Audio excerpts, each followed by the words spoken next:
house, every Arizona homeowner's best friend.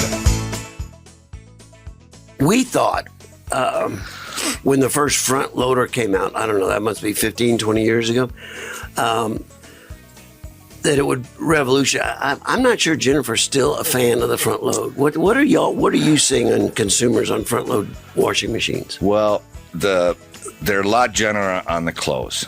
They take longer to wash. I mean, they do because they're tumbling the clothes versus agitating. I mean, with the top load, there's an agitator in there, and it's beating up your clothes. So they're faster. They clean faster, but the front loaders are gentler on your clothes. They're not. Your clothes are going to last longer. It just takes longer to wash them.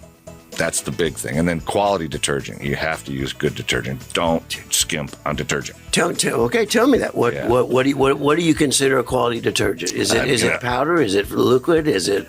Well, either one is fine. Okay. Either one is fine, and the pods are fine. It's just if it just says laundry detergent on the box, that's probably not the one you want. Okay.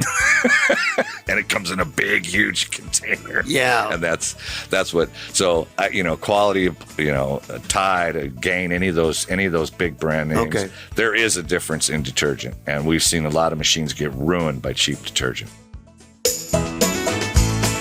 Rosie on the house, every Arizona homeowner's best friend.